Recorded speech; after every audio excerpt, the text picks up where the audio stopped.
Fumo, ergo soy. De todos los seres de la creación, solo el hombre fuma. Luego, fumar prueba la superioridad del hombre. El tabaco despierta las ideas y así, fumar es pensar. Un hombre puede vivir 2 días tan solo con fumar. Luego, fumar es casi comer. Si se considera la vida como un infierno, el tabaco es un ángel que nos abre las puertas del paraíso. Si hasta cierto punto fumar es dormir para el turco, para el español, fumar es vivir. Leopoldo García Ramón, El arte de fumar. Podríamos decir que incluso para algunos escritores el escribir es pretexto para poder fumar y que fumarse una literatura es apropiarse verdaderamente de ella. Gracias por estar con nosotros para compartir la conferencia magistral que ofrece don Florencio Sevilla, titulada Dulcinea del Toboso en clave cervantina. El doctor Sevilla es catedrático de literatura del Departamento de Filología Española de la Universidad Autónoma de Madrid y reconocido especialista en el Siglo de Oro, con especial dedicación a Cervantes y su obra. Entre sus actividades académicas destaca la dirección de Edad de Oro de la UAM durante casi 30 años y de la Biblioteca de Autor Miguel de Cervantes, publicado en Biblioteca Virtual, así como la coordinación de literatura de la Gran Enciclopedia Cervantina del Centro de Estudios Cervantinos. Entre sus publicaciones se cuentan numerosas ediciones de clásicos como El libro de Buen Amor, La Celestina, El Lazarillo de Tormes, El Guzmán de Alfarache, El Buscón, El Quijote.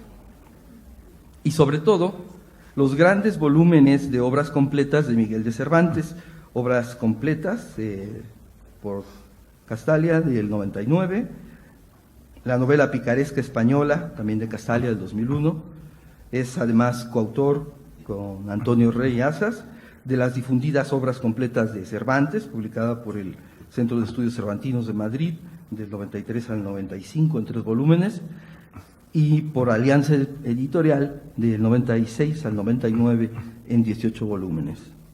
Es autor de la edición crítica de la obra completa de Cervantes, en 4 volúmenes, editados por el Museo Iconográfico del Quijote, del 2010 al 2015. El volumen 1, El Quijote, el volumen 2, La Galatea, las novelas ejemplares y el Persiles, el volumen 3, el teatro y la poesía, y el llamado volumen 0, que es la vida y la obra de Cervantes. Un cordial aplauso, por favor.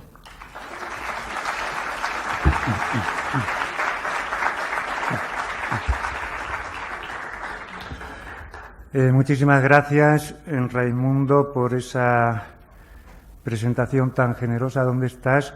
Que, por cierto, tienes que actualizar. Sigues dando los datos de hace 10 años. Pero especialmente gracias por la cita previa, que viene a pelo como en ningún otro caso.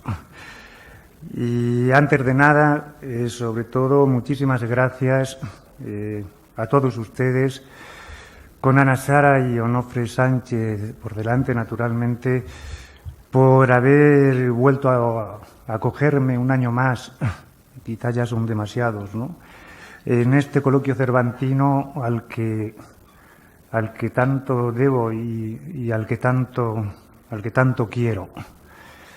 No tanto por la cancha profesional que aquí se me ha dado en los últimos años, sino especialmente por la cordialidad, por el afecto y, si me lo permiten, incluso por el cariño con el que aquí se me trata siempre que vengo, que a mí pues, me sobrecoge, me emociona hasta el punto que no sé cómo reaccionar ni cómo agradecer. No puedo dejar de decirlo, estaba yo en la butaca desesperándome, rumiando lo que les iba a decir, y ha venido Andrea, una niñita encantadora, no sé si está aquí o no, y me ha entregado una ilustración, una estampa, de un encuentro que hemos tenido, en la que, por cierto, salgo bastante más favorecido que ahí, ¿no? Que Alfredo me está haciendo fotografías para luego poner mi cara allí y aquella aquí. No lo sé, yo no sabría cómo compensarles el cariño que recibo aquí y ya que no puedo compensarlo, al menos se lo agradezco de todo corazón. Muchísimas gracias, de verdad. Este año no les voy a presentar un nuevo libro, como supongo que esperan. Es lo que he venido haciendo en los últimos años. Aunque no crean, podría haberlo hecho, porque ya saben que acaba de salir la introducción a la edición de las obras completas de Cervantes, que viene a culminar, ¿no?, el proyecto iniciado hacia el 2010, más o menos. Aunque no lo presente, lo menciono para dejar claro que el proyecto ha sido posible, ha llegado a buen puerto gracias al tesón y a la eficacia de Onofre Sánchez, que no sé si está en la sala o no está, pero esté o no, da igual, quiero felicitarlo y dejar claro que absolutamente todo el mérito ha sido suyo. Si hubiese dependido de mí solo, quizás lo habríamos terminado en el 2010. En compensación, a los tostones que me han soportado en los últimos años de crítica textual, de anecdótica, de bibliografía material, este año por lo menos he buscado un tema de entrada bastante más atractivo, ¿verdad? Según han anunciado y consta en programa, les voy a hablar de Dulcinea del Toboso. Y he apostillado mi intervención, Dulcinea del Toboso, en clave cervantina. Pero les advierto que, sin tener en absoluto claro lo que quiero significar con esa apostilla, no sé bien lo que quiero dar a entender con eso de la clave cervantina. En todo caso, estoy convencido de que la crítica dedicada al personaje, quizás en su afán, ¿no?, en su empeño por magnificar, por agrandar el alcance del personaje, no sé si se me va la voz o es el micro, en su afán, digo, por agrandar, magnificar el alcance del personaje, pues bueno, ha optado por lecturas más idealistas, románticas, simbólicas, grandilocuentes, ¿no? Ya saben, Dulcinea del Toboso representa, lo significa todo, el bien, el amor, el ideal, la gloria incluso, dijo Unamuno, pero yo creo que en detrimento, o al menos dejando un tanto de lado, la que para mí es la concepción primigenia cervantina, ¿no? Yo creo que más de corte formal, técnico, metaficcional, narrativo, como quieran decir. Lo que voy a hacer en el tiempo en los minutos siguientes, es intentar, con su ayuda, pues llevar a cabo una aproximación desde ese enfoque, digamos que más técnico, ¿no?, y menos pretencioso, y lo voy a hacer con la ayuda de unas fotocopias que supongo tienen delante, que se han repartido.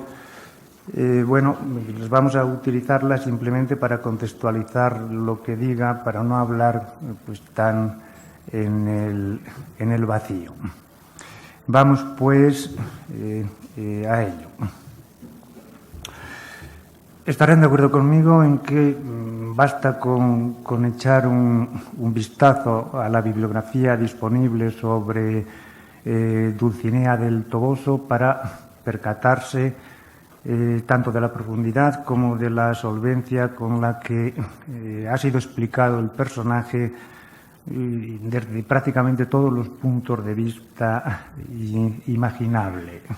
Recuerden conmigo, muy rápidamente, que nada menos que don Rafael Lapesa ya dio por sentada la posible etimología del nombre del personaje, ¿no? Y a partir de ahí, pues, cervantistas de la talla, por citar alguno, de Valle Arce o de Agustín Redondo, relacionaron a Dulcinea con toda suerte de damas poéticas y de mujerzuelas literarias que seamos capaces de enumerar, ¿verdad?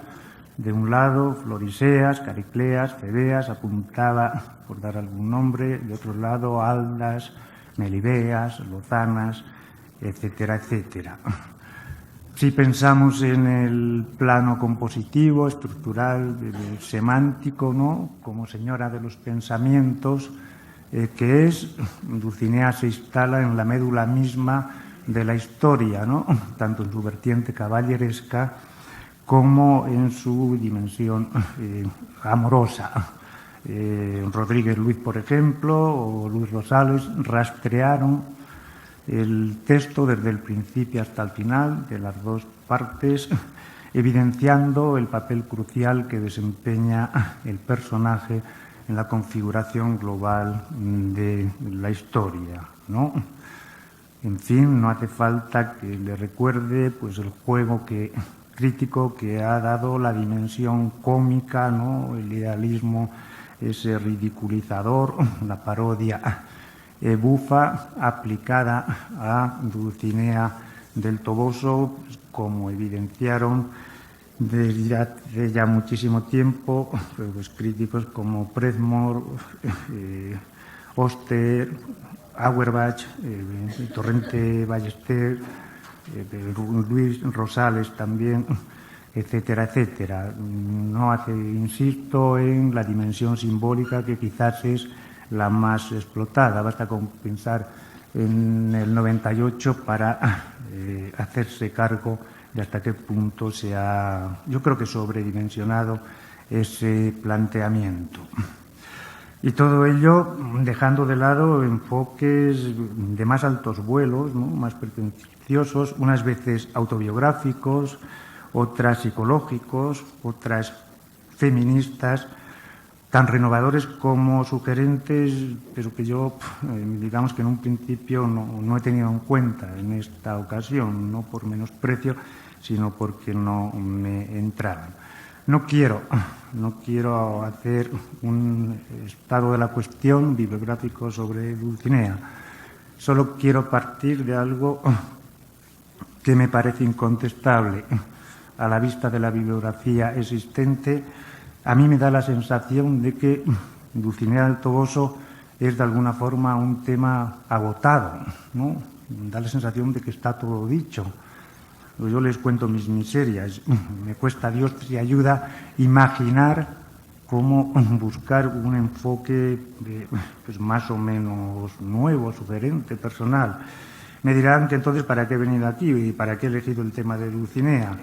Y bueno, pues llevan razón. Pero por lo menos voy a intentar, pues, no sé, aportar un granito de arena a esa desazón, digamos, crítica que provoca lo acabado del tema en ámbitos críticos. Mi sensación es que, tras ojear o pensar un poco en la bibliografía existente, Dulcinea del Toboso queda, digamos que sin desvelar, sin mostrar la auténtica cara cervantina. Cuando uno lee la bibliografía, bueno, concluye que Dulcinea del Toboso sigue escindida entre las dos versiones encontradas, ¿no?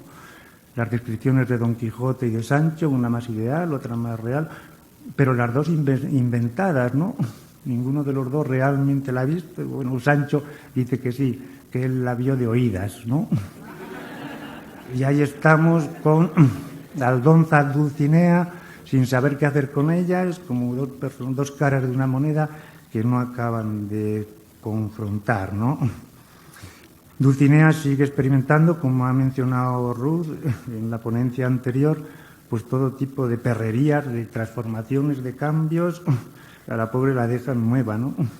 Pero sin saber exactamente por qué ni para qué, ¿no? Por qué una y otra vez, ahí queda.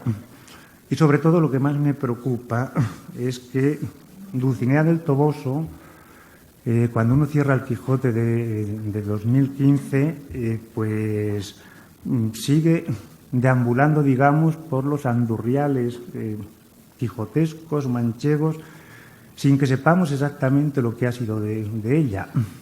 Si está, no está, si ha aparecido, si ha sido desencantada, no lo sé. Yo diría que la auténtica cara, insisto, cervantina del personaje está todavía sin desvelar, sigue enmascarada bajo el cascarón del encantamiento zafio, ¿no?, al que se la somete en 1615. Y estoy convencido de que la única forma de visualizar su auténtica identidad es sencillamente pues desencantándola. Está más claro que el agua. Y eso es lo que me he propuesto aquí en mi intervención, bien consciente de que el disparate no tiene medida. Pero en todo caso, reconózcanme que la pretensión es nítidamente cervantina y genuinamente quijotesca, vamos, está más claro que el agua. Vamos a ver entonces, con el texto en la mano, a ver qué está pasando realmente con el personaje. Digo que al margen de etimologías, funciones compositivas y significados simbólicos. No crean, no soy yo quien se ha inventado el disparate de desencantar a Dulcinea. Es Cervantes quien, desde mi punto de vista, lo sugiere abiertamente desde el texto del Quijote. Vamos ya a ir utilizando las fotocopias a ver si conseguimos algo.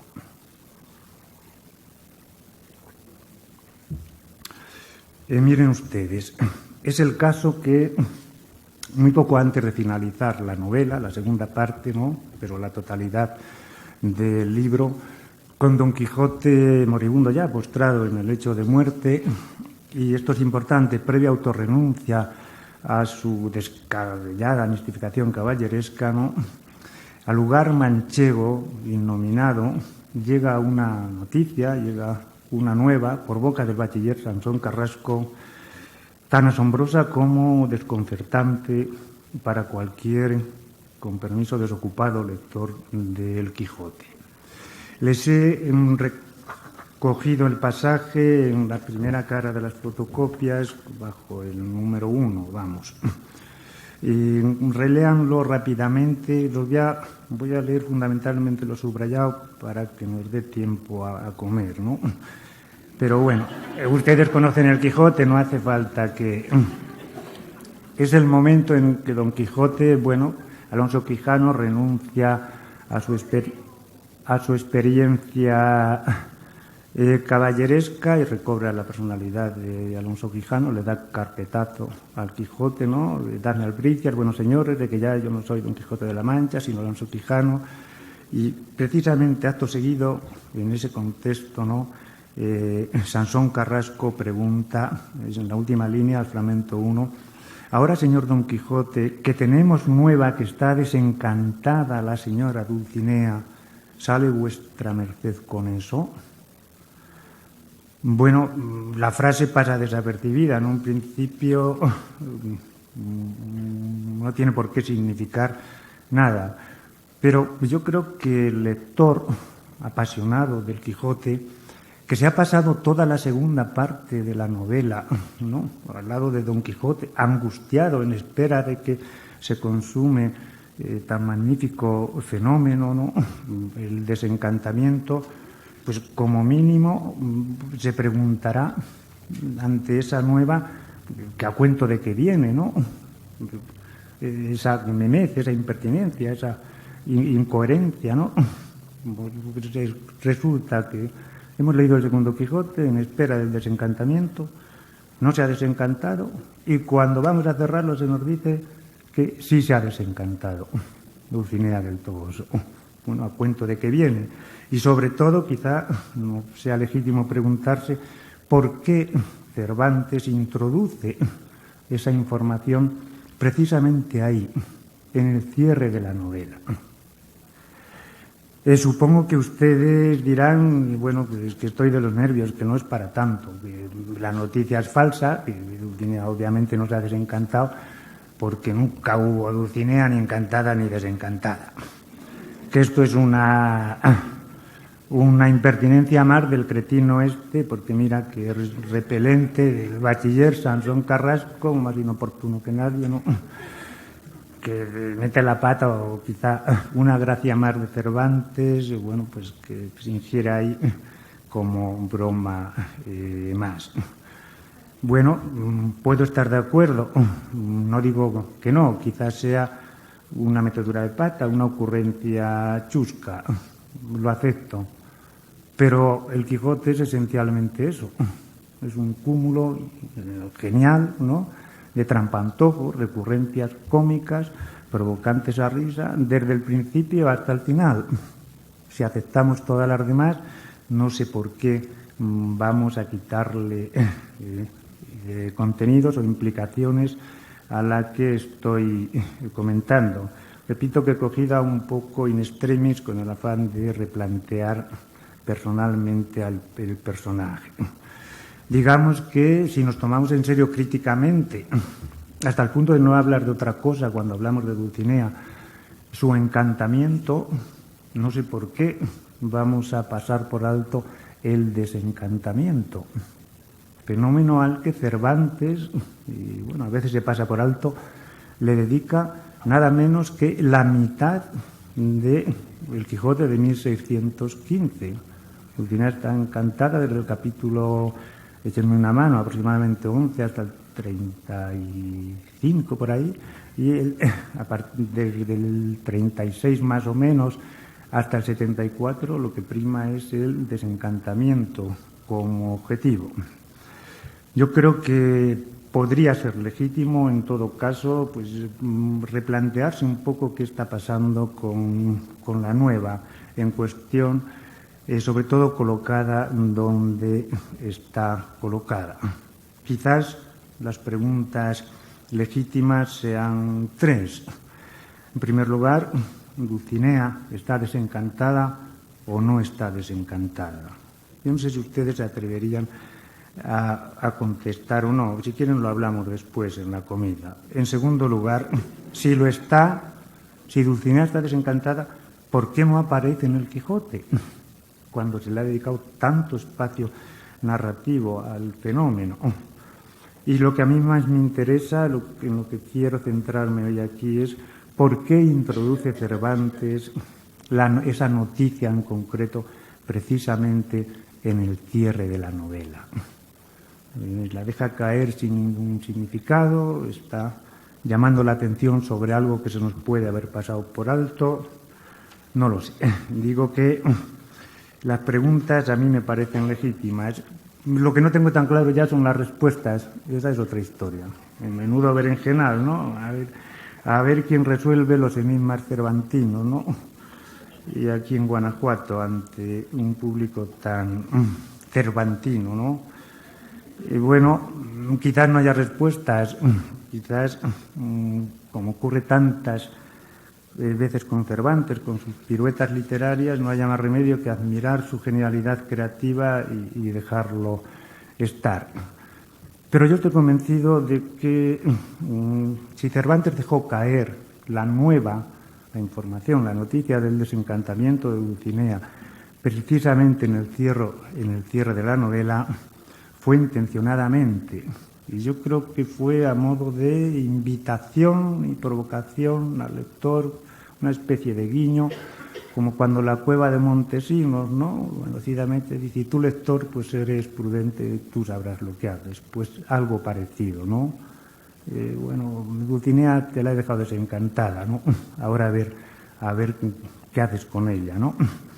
Creo que entraña una especie de guiño para que el lector indague sobre el término es muy cervantino, sobre el busilis artístico, ¿no?, que con toda probabilidad encierra el pasaje en cuestión y sobre todo el problema del desencantamiento, que a mí me parece no ha sido atendido críticamente como merecía, a pesar de que representa, desde mi punto de vista, una de las mayores aportaciones experimentales de la segunda entrega de la novela.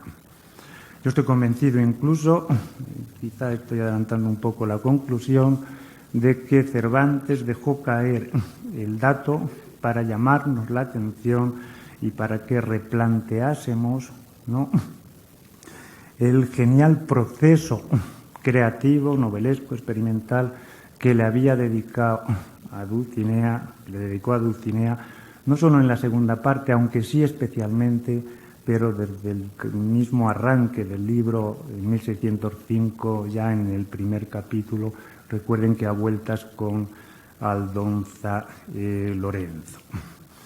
Ayúdenme, si son tan amables, a repasar rápidamente las fases fundamentales de ese proceso que desde mi punto de vista está aludido, digo, en el primer fragmento que hemos fotocopiado. En primer lugar, yo creo, aunque prácticamente nadie estaría de acuerdo con lo que voy a decir, en primer lugar, aunque en Dulcinea del Toboso entra en 1605 en el libro referenciada a Aldonza Lorenzo, yo creo que Cervantes la está concibiendo de salida como una dama enteramente fantástica. Es un término que voy a repetir mucho. Queda clarísimo en las propias palabras de Don Quijote, pero lo más importante es que Cervantes impone esa recuperación del personaje de 1605 desde el texto de 1615.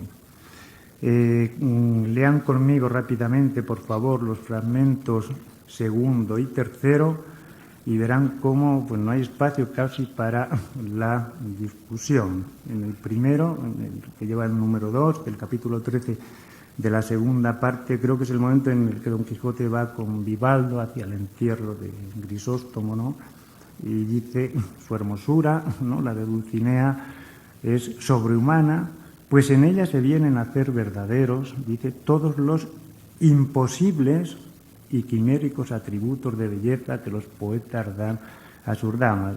Lo que siguen se lo saben de memoria, ¿no?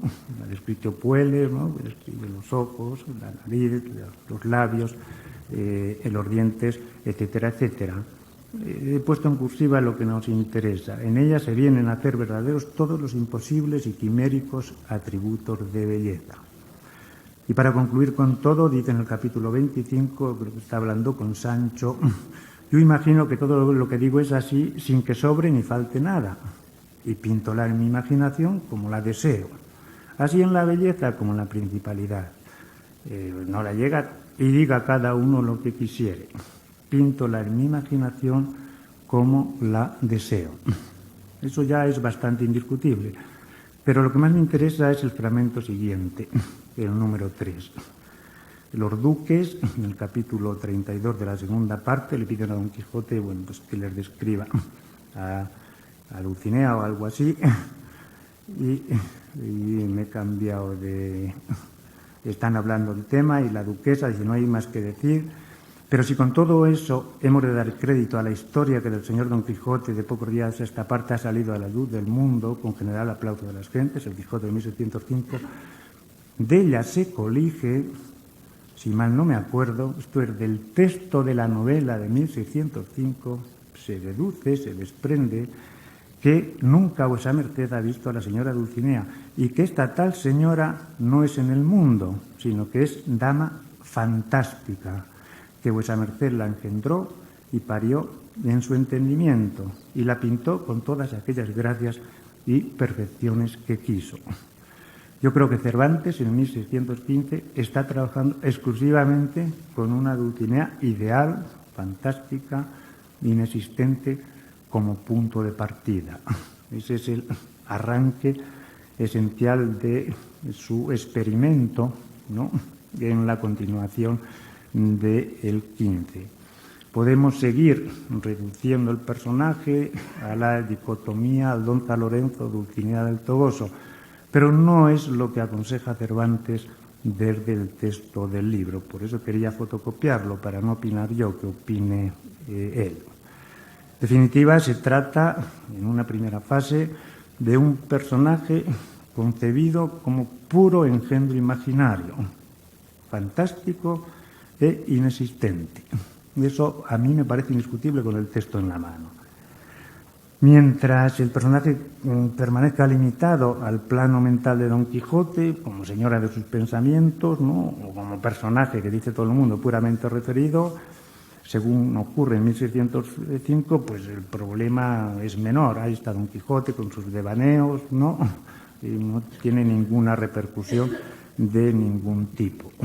Otra cosa es cuando ese personaje así tramado tenga que incorporarse al espacio histórico de la ficción novelesca, que es lo que ocurre en la segunda fase, en el Quijote de 1615. Puesto a retomar la Mara quijotesca en la continuación, de 10 años después, ¿no?, con afanes de renovación, pero respetando el punto de partida, bueno, pues Cervantes lo que hace es aplicarle a Dulcinea del Toboso el mismo tratamiento que él aplica a todos los demás entes ficticios generados por las maquinaciones caballerescas del protagonista. Pongamos, recuerden conmigo, que castillos, gigantes, yelmos, princesas, ejércitos, etcétera, etcétera. O lo que es lo mismo, la incorpora al espacio histórico de la ficción por vía de encantamiento, ¿no? No es que no aparezca Dulcinea en el Quijote, es que solo lo hace como pueden aparecer los entes ficticios. Claro, por vía de encantamiento, con notable, eso sí, menoscabo de su incomparable y sin par hermosura. Pues ya sabemos que los encantadores, pues digamos, son pocos cuidadosos con la estética, ¿no?, de sus metamorfosis. Pues bueno, a los castillos los cambian por ventas, gigantes molinos, yelmos con bacías, princesas por mujerzuelas, etcétera, etcétera. De modo que la princesa y señora universal del Toboso se cuela en el mundo quijotesco, pues metamorfoseada en una repulsiva campesina, ¿no? En el fragmento 4 se describe con pelos y señales en qué consiste el proceso en cuestión del encantamiento del personaje. Entrada en la novela.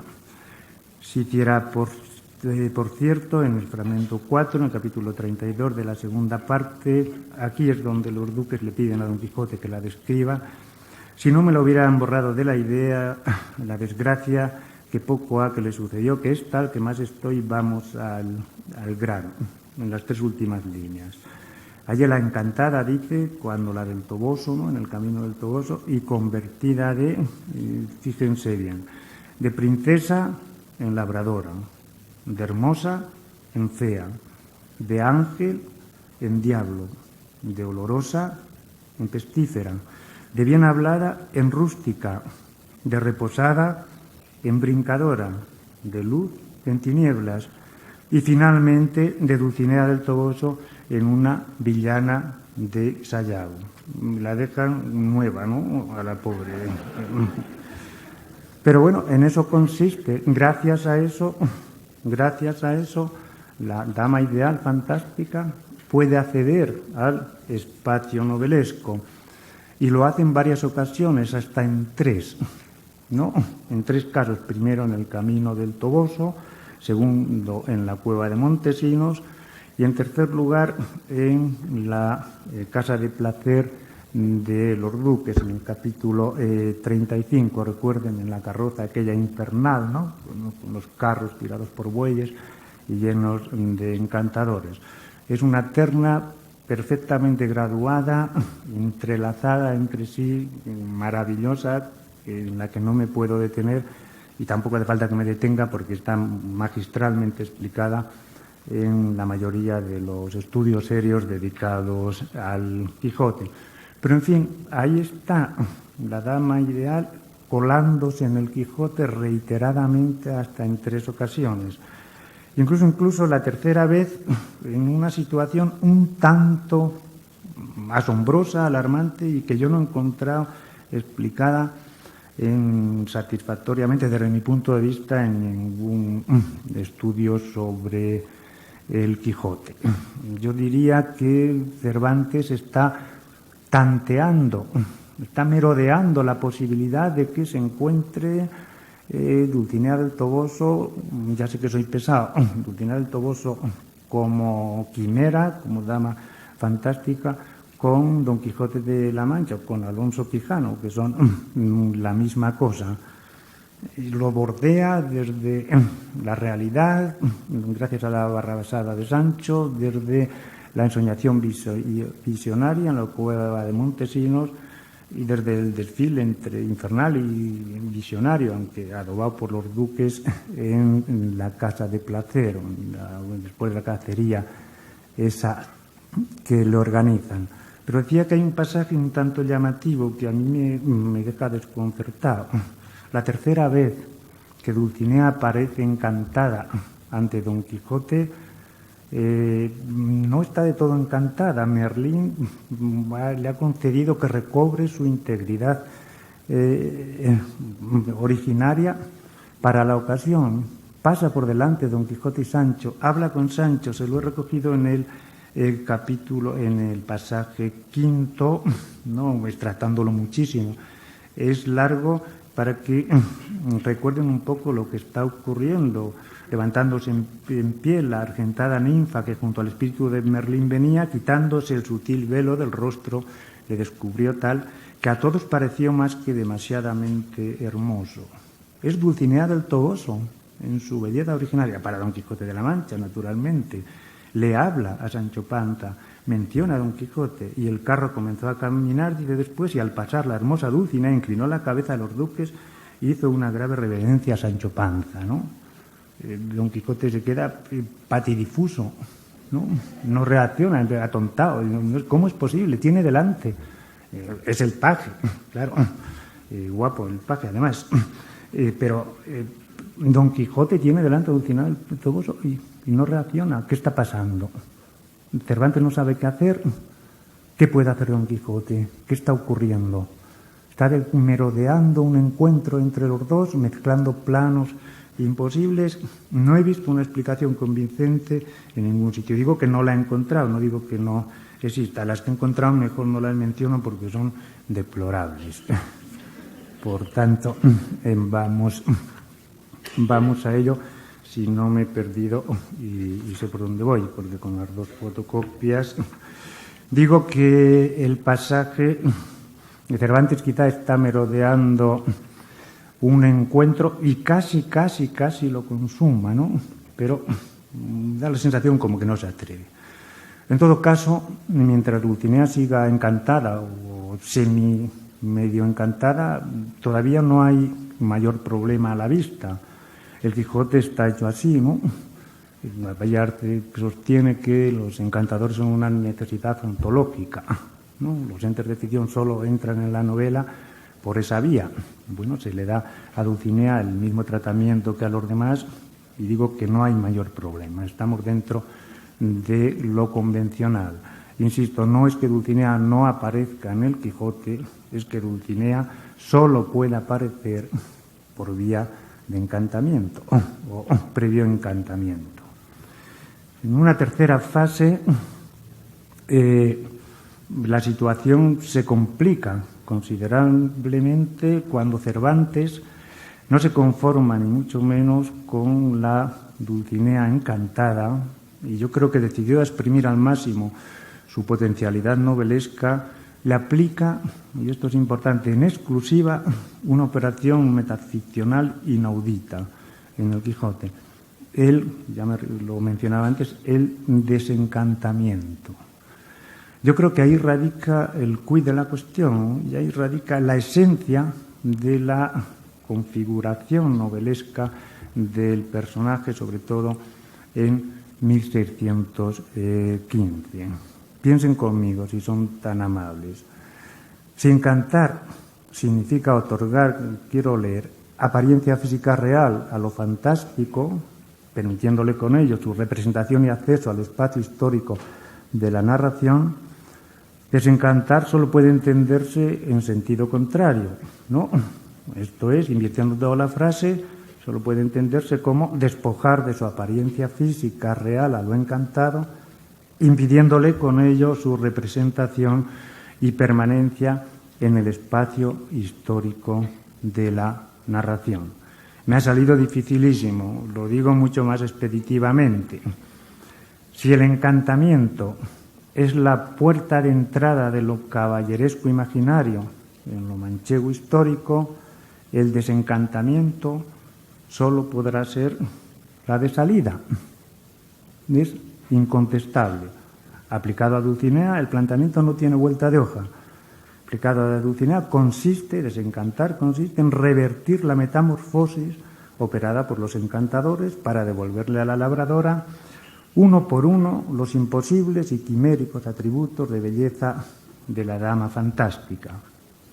Si les queda paciencia, permítanme que recuperemos el fragmento 4 que habíamos visualizado antes y, bueno, deshagamos los efectos del encantamiento y nos sale el proceso.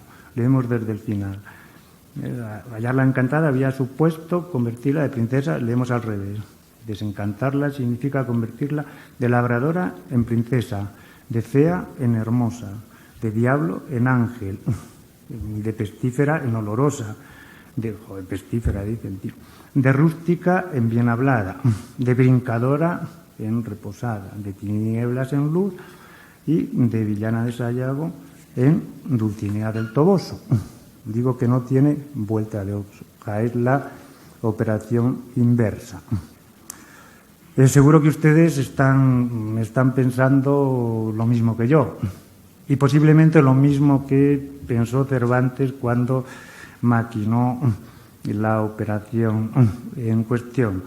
Bueno, eso no podía ser y además de no poder ser era imposible, vamos, nunca mejor dicho, y menos en el universo literario de Cervantino. Desencantar a Dulcinea suponía dar entrada a lo imaginario en la literatura, dando al traste con las dos directrices, iba a decir principios fundamentales, las dos directrices esenciales de su poética novelesca, la verosimilitud y lo que es casi lo mismo, ¿no? La propiedad del desatino, ¿no? Si se admite, no puede ser tan disparatado.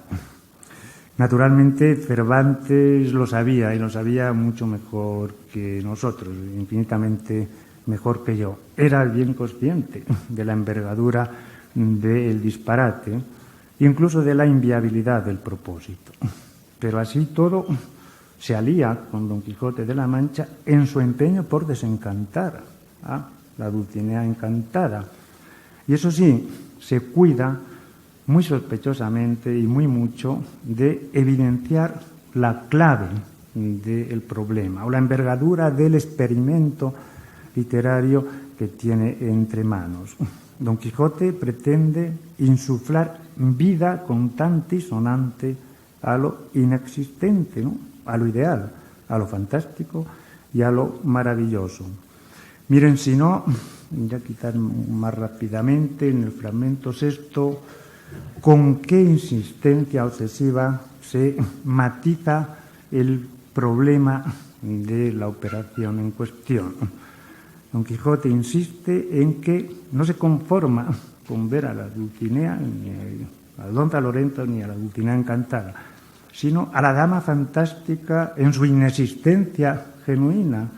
Les he seleccionado 4 fragmentos donde la directriz está más clara que el agua. En el capítulo 2:10, y no imaginaba, dice, qué remedio tendría para volverla a su ser primero. En el siguiente, en el capítulo 11, le dice a Sancho que la vio en la entereza cabal de su hermosura. En el siguiente, en el 16, pues no ha 2 días que viste por tus mismos ojos, dice, la hermosura y gallardía de la sin par Dulcinea en toda su entereza y natural conformidad. Y yo la vi en la fealdad y bajeza de una zafia labradora, ¿no? Habiéndola vista, Sancho insiste en el capítulo 32, mi escudero en su misma figura, que es la más bella del orbe, y por ella viviré yo en perpetuas lágrimas hasta verla en su, fragmento es esencial, hasta verla en su prístino estado, ¿no? Quimérico, fantástico, inexistente, para recobrar, dice otra vez en el 35, su estado primo. Cervantes insiste una y muchísimas veces, digo, en la imposibilidad, en lo descabellado, en lo arriesgado de la operación metaficcional que se está planteando. Don Quijote quiere personificar tangiblemente su devaneo ideal que había creado. Y es la única vez que Cervantes tantea esa operación en todo el Quijote, a pesar de la multitud de seres encantados que deambulan, como bien saben, a lo largo y ancho de la novela. No hace falta que insista mucho, estarán de acuerdo conmigo. El empeño quijotesco estaba condenado al fracaso, evidentemente, por razones puramente narrativas, experimentales, técnicas. Don Quijote nunca lograría ver a Dulcinea del Toboso en su prístino estado, ¿no?, originario. Pues el salto directo de lo quimérico a lo mundano estaba, solo sabemos bien, radicalmente descartado en la literatura cervantina. Por eso Cervantes, bueno, deja en mera tentativa experimental el proceso de desencantamiento y se limita, eso sí, a rentabilizarlo, a demorarlo cómicamente, ¿no?, una maestría fascinante a lo largo de 35 capítulos, ¿no?, con el desencantamiento, ¿no?, a costa de, eso sí, del vapulamiento de las posaderas de Sancho Panza, pero sin permitir nunca el acceso de la desencantada a la novela. Podemos casi saltarnos las citas que están bajo el número 7, porque simplemente lo que quieren es evidenciar hasta qué punto Cervantes está interesado en mantener en grado de expectativa el posible desencantamiento de Dulcinea. Si buscan las alusiones al proceso, a partir del capítulo 36, aproximadamente cada 5 capítulos se recuerda, ¿no?, el proceso pendiente que se demora hasta el capítulo 74, hasta el final del libro, sin que sepamos realmente lo que está ocurriendo. No les importa, ¿verdad? Si nos saltamos los fragmentos que están bajo el 7, pues bueno, recogen los regateos de Sancho Panza, que quiere ponerle precio a los azotes, en otro momento es cuando azota a las encinas en vez de a su propio cuerpo, etcétera, etcétera, que digo, testimonian el interés de Cervantes para que no quede el planteamiento en agua de borrajas. Hasta aquí la cosa todavía no se ha complicado, todavía. Quizás lo más deslumbrante viene después. Evidentemente, Cervantes no se deja encajonar bajo ningún enfoque ni por ningún acercamiento crítico. Y bueno, lo que ocurre es que cuando creíamos que el personaje estaba más o menos explicado, ¿no?, se concibe como dama fantástica, por eso solo puede entrar en la novela por vía de encantamiento. Desencantarla supone expulsarla, por eso no aparece aquí paz y después gloria. Los que quieren buscar consecuencias semánticas, la gloria en el fracaso, las excelencias amorosas, etcétera, etcétera, lo tienen pues bien fácil. Pero cuando creíamos que lo teníamos explicado, de pronto nos topamos con la nueva de la que partía en mi exposición, ¿no? Es que resulta que Dulcinea sí está desencantada. Y si Dulcinea está desencantada, entonces el fracaso no es tan grande como parecía. Quizá Don Quijote se ha salido con la suya. Pues bien, si fiamos de los datos concernientes al fenómeno en cuestión que nos da la novela, y no tenemos otra fuente más fiable, eso no me lo van a discutir, tenemos que concluir indiscutiblemente que Dulcinea del Toboso ha quedado desencantada dentro de la novela, aunque solo sea por razones silogísticas de manual, ¿no? Según todos los pronósticos, Dulcinea quedaría desencantada si se llevaba a término el pactado vapulamiento, lo tengo escrito así otra vez, de las posaderas sanchopancescas, con perdón de ustedes, ¿no? La zotaina escuderil se ha cumplido, por tanto, Dulcinea ha sido desencantada. Tiene que haber sido así. Y si ha sido desencantada, ha sido devuelta a su estado prístino con todos sus quiméricos atributos de dama fantástica. Miren con qué obsesión, con qué repetitividad Cervantes garantiza que no pase desapercibido el proceso. Todos los fragmentos que hay bajo el número 8, en la última selección, garantizan el desencantamiento real de Dulcinea. Lo repasamos muy rápidamente ya. Merlín dice, vamos solo a la cursiva, que van llegando al cabal número, luego quedará de improviso desencantada la señora Dulcinea. Incluso es posible que se pase por la Mancha, ¿no?, y le dé las gracias a Sancho Panza, dice, por el sufrimiento. Pero, en fin, Merlín no puede mentir, y menos para Don Quijote.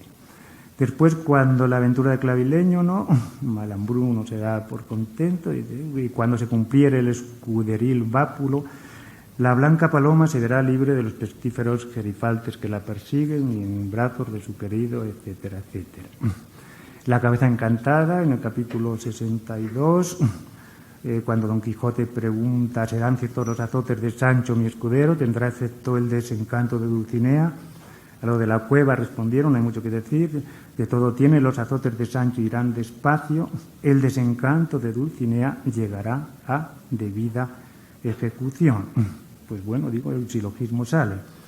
En el fragmento siguiente, aquel día y aquella noche caminaron sin sucederles cosa digna de contarse, si no fue que en ella acabó Sancho su tarea. Hay 3 o 4 días al final de la segunda parte, en el retorno, en el último retorno a la aldea, en los que no pasa básicamente nada, o no sea las acampadas nocturnas con el vapulamiento. Acabó Sancho su tarea. En consecuencia, Don Quijote, ¿no?, quedó contento sobremodo y esperaba el día por ver si en el camino topaba ya desencantada a Dulcinea, es su señora, y siguiendo su camino no topaba mujer ninguna que no iba a reconocer si era Dulcinea del Toboso, teniendo por infalible no poder mentir las promesas de Merlín, con toda lógica, tan aplastante que cuando se tantea la empresa pastoril, ¿no?, en el capítulo 73, Don Quijote, yo en este caso estoy libre de buscar nombre de pastora fingida, fantástica, como cuando se metió a caballero tuvo que hacer. Pues está ahí físicamente, ¿no?, la sin par Dulcinea del Toboso, lo de físicamente lo digo yo, gloria de estas riberas, adorno de estos prados. Digo que según el texto no tiene vuelta de hoja. O lo que es lo mismo, Cervantes ha conseguido mostrar en el curso del relato el monumental desatino del desencantamiento de la protagonista, ¿no?, permitiendo que Don Quijote se salga con la suya y acabe convencido de la encarnación real de su dama fingida, pero lo ha hecho con toda la propiedad esperable, impidiendo que Dulcinea del Toboso y Alonso Quijano se encuentren en el mismo plano del Toboso. Dulcinea era dama fantástica, Alonso Quijano pertenece al plano histórico. Era imposible, pero ha ocurrido dentro del Quijote, con el texto en la mano, no estoy interpretando, estoy leyendo fragmentos. Si el entramado creativo del personaje es ese, está hecho así, a mí me parece lo más lógico del mundo que Cervantes no acabe el libro sin recabar la atención del lector para ese tanteo experimental, para ese prodigio creativo, ¿no? No puede permitir que eso pase por alto, que ese logro quede en el tintero. Y creo que el fragmento en cuestión supone la última fase, ¿no?, del proceso de creación experimental del personaje desde el principio hasta el final. Quizá no lo estoy visualizando bien, pero piensen conmigo, por favor, aguanten, acabo enseguida. La noticia del desencantamiento de Dulcinea llega, y lo voy a decir así, aquí hablo con mucha confianza, llega fuera del Quijote, ¿no? Pues quien la recibe realmente es ya Alonso Quijano, ¿no? En un mundo previo al entramado, al proyecto de vida caballeresco y el mundo que perdura o subsiste a las tropelías caballerescas, ¿no?